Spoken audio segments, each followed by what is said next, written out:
This is the day that the Lord has made. Let us rejoice and be glad in it. Amen. In the name of the one who has called us to follow and who has given us his great salvation message that is our own, dear brothers and sisters. Sometimes you can have the best of both worlds. I was reading an article about that this past week. It was about a gal named Sarah Doyle. She has the best of both worlds, she would say. Sarah was a standout gymnast at Ball State University back in the 1990s. She was a great gymnast, and she had a great love of the sport. When her career was all done, she had 18 gymnastics records at Ball State University. And she also had the only perfect 10 that was ever scored in competition as a Ball State gymnast in the vault. And she loved gymnastics so much that she wanted to continue in the sport, and she knew that she wanted to teach and to coach and continue, especially at the college level. But also deep down, she also knew that she wanted to be a wife and she wanted to be a mother. Well, as life progressed, as she got out of college, she immediately dove into a teaching career and became a gymnastics coach. She became a college coach, and life became very, very busy. She also got married. She had a child, and she had another one. She ended up having 4 children in 4 years. After her first child was born, she quit teaching, but she continued to coach gymnastics. And she's continued to do so down till now. She's had a lot of success as a gymnastics coach. She's a very busy mom, but has fulfillment with that at home, and also her love for gymnastics continues. She has, as the article said, the best of both worlds. Sometimes it works out that way. Other times you can't have the best of both worlds. You know, for example, if you're married, you don't have a lot of choices. For a man who's married to a woman and who has spoken his vows to her, he can't have 2 or 3 women on the side in case things aren't working out with his wife and not getting along too well that day. Nope. Can't do it. Or for a businessman that travels around the country, he can't say, well, in every city I'm going to have a wife that I'm going to drop in on and travels around the country. Nope. Can't do it. We've heard news stories about that, and it's abhorrent to us. Sometimes you can't have the best of both worlds. The Lord here says to the people of Israel, you can't have the best of both worlds. What will it be? In essence, Joshua, speaking those words long ago, said, what's it going to be? What will it be, people of Israel? Today, that's a fitting question for us to ask ourselves as we live our lives for the Lord here in this world. So let's look back at that situation with Joshua, and then let's apply it to ourselves in our walk of faith today in the Old Testament reading. Before we dig in too far, though, we have to look at the context of these verses. What exactly was happening as Joshua spoke to the people long ago? This is at the end of the book of Joshua. And maybe you remember Joshua. You remember what he did? He was Moses' assistant for all that time that they wandered in the wilderness, headed for the promised land. He was also one of the original 12 spies who scouted out the land when they first arrived. And he was only one of the 2 who had faith enough to say, and God can give us this land. 10 of the spies said, we can never take it. But Joshua and Caleb had said that the Lord would give them that land. After Moses' time of service was over, and a new leader needed to be picked because Moses wasn't going to be going into the promised land with the children of Israel, Joshua was picked to be that leader. And he led the conquest of the land, the division of that land to the 12 tribes. In fact, the whole book of Joshua is about the conquest of the promised land. Now, at this time, as Joshua speaks these words, it is the last chapter, and he is at the end of his life. He's about 110 years old, and he knows that his days are numbered. And so what he does is he summons the entire nation to come to a place called Shechem. That's in the exact geographic center of the promised land. And he wants to give them his farewell speech. that would be a fitting place for him to give that speech as well, because that was the place where God appeared to Abraham. When Abraham first came on his journey into the promised land, God appeared to him at Shechem and said, "You're here. This is the land that I'm going to give to your descendants." Joshua, as he speaks to the people, basically says, what will it be? I'm leaving. The Lord's going to take me home. But what will it be? As I really dug into these verses this week, I was amazed at the back and forth dialogue between Joshua and the people. I remembered well some of these familiar verses where the appeal of Joshua and the positive response of the people. But we're going to note how 4 times it goes back and forth. Are you sure? Are you sure? Is this what you want? Will you follow? And back and forth it goes as Joshua pins them down and asks them, what will it be? As he did that, first of all, he almost takes them on a tour of what God has done for them. In the verses right before our reading, Joshua recounts a few, we could say, pictures from their picture album of the past. What would they see as they would flip through that picture album? In the verses right before our text, Joshua first of all shows them a picture of Abraham. And he says, remember Abraham? His family was heathen.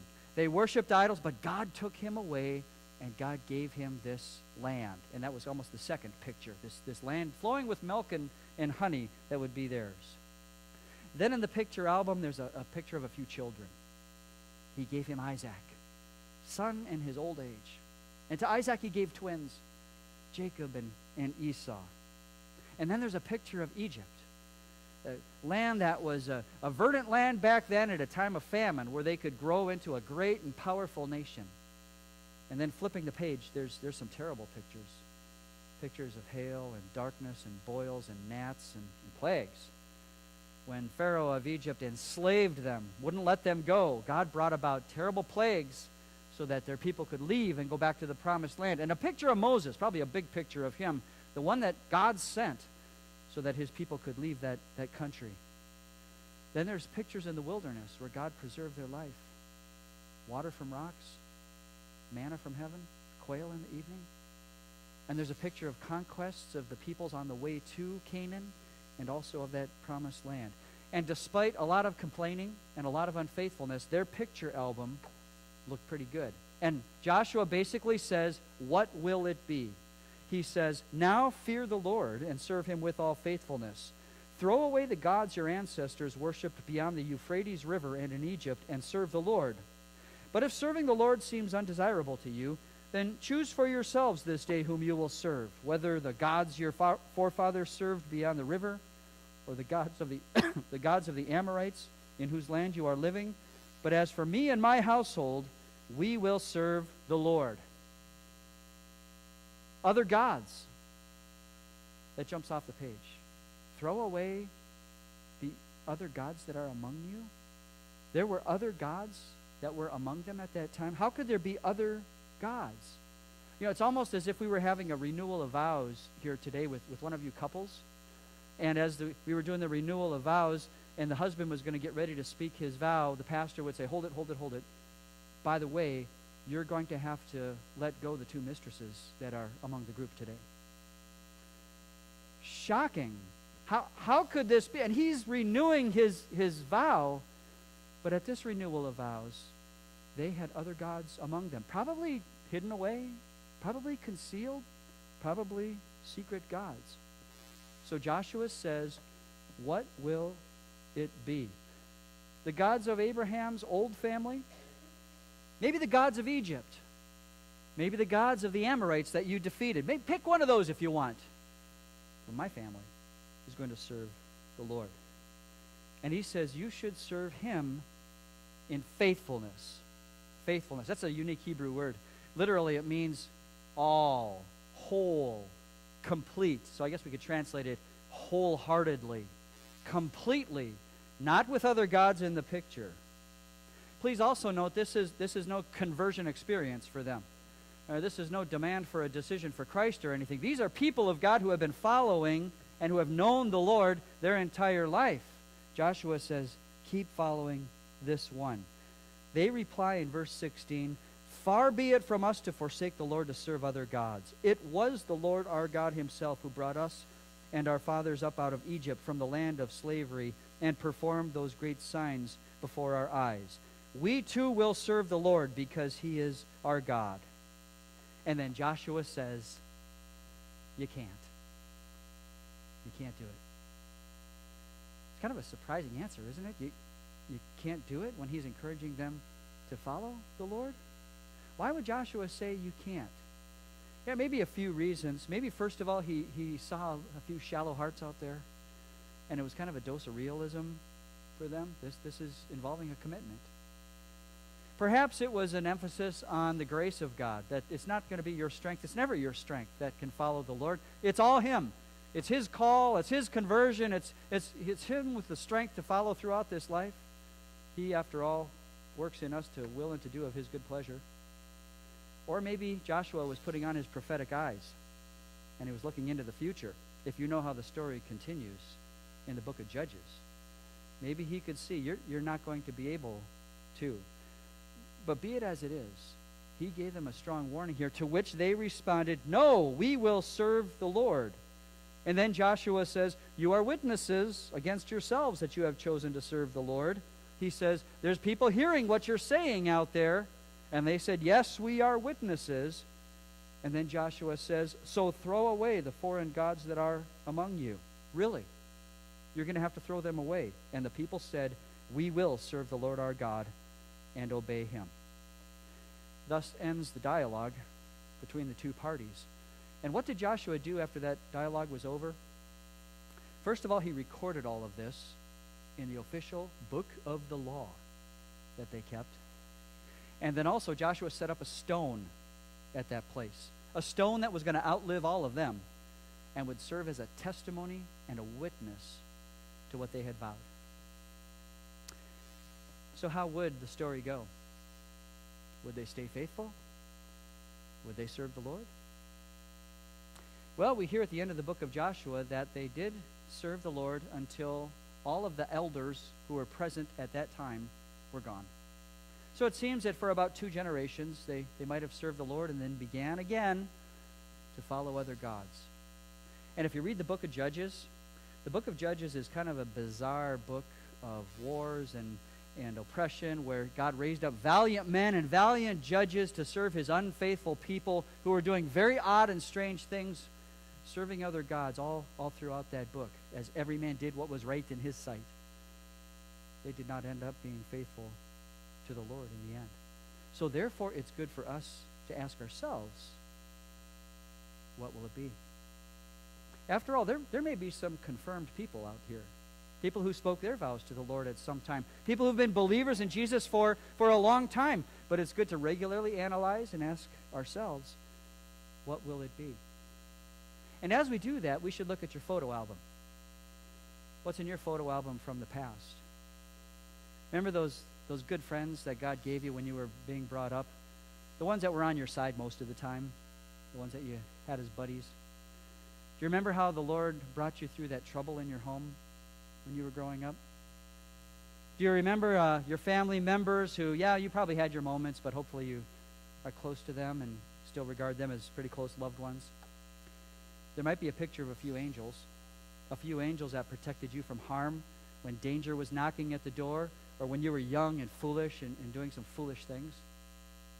There might be some pictures in your album from your wedding when the Lord allowed you to speak your vows to marry the one that you love. Pictures where God brought some children, perhaps, safely into the world. There are some pictures maybe where you were wringing your neck and wiping your brow as you were wondering where the money was going to come from. Where's the money going to come from to pay these bills? But God brought you through. Or maybe your job was a little bit uncertain, but the Lord worked it out. And there's pictures of loved ones and friends who brought you comfort at times where you were pretty sad. Your picture album has some pictures that are pretty comforting. So what will it be? What will it be? Oh, you'll serve the Lord? You're going to follow the true God, the one who's been with you all that time? You can't. You can't do it. You're a sinner. He's holy. He's a jealous God. You have a sinful nature. You have a past that keeps you from deserving a place in heaven and a place with the Lord. You don't deserve to go there. But when we take our focus off of ourselves and when we put it somewhere else, that's when we see the solution and the path that God puts us on. When we put it on the cross rather than on ourselves, where all the strength is, that's when we see the solution. Because we see someone who wholeheartedly and who completely served you and me. We see the one who lived a life for us as the Son of God, the perfect one, the one who came as a Messiah that was promised to Joshua's people and was promised to us as well. And then we see the one who walked up a hill to a cross, where he died for your sins, where he takes them away, where he gives you a new life, and where he gives you the strength to now follow him as we focus on him. Because, see, your photo album has more than just the pictures we mentioned. It also might have a picture of a baptism day where God poured out some amazing blessings on you. It might have a picture of a Sunday school teacher that you had, a youth group leader, a pastor who taught you catechism class. It might have a picture of you in a white robe with a boutonniere where you had confirmation day. Pictures of church services you've attended to grow your faith, and a picture of your church. There are the spiritual pictures in your album as well, where God has forgiven your sins. So what will it be? Oh, you'll follow the Lord? You're going to follow the true God? Well, you're going to have to throw away your other gods.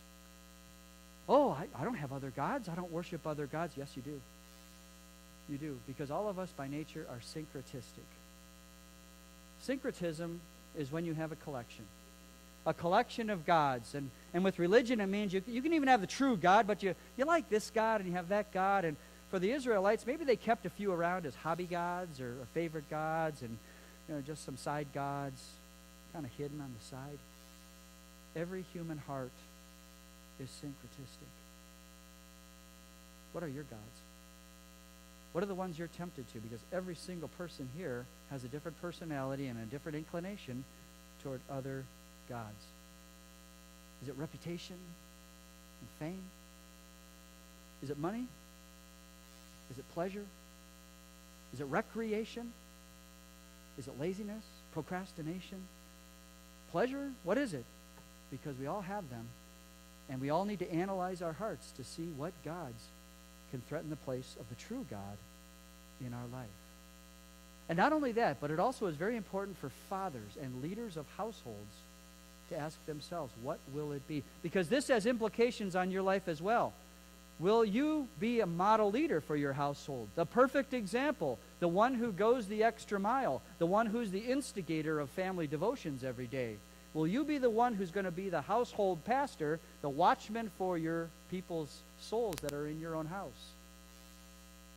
Joshua calls out his household, and fathers and leaders of households today need to do the same for themselves. So what will it be?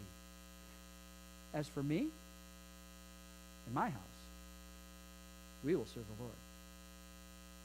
May God lead all of us to say that today along with Joshua, because you can't have the best of both worlds. But in the end, it's not really about trying to have the best of both worlds. It's only about the best world. Because you're going to go to the best world. Because you have a Savior who won your path to that best world, who has opened it up, and the one who can bring us safely there.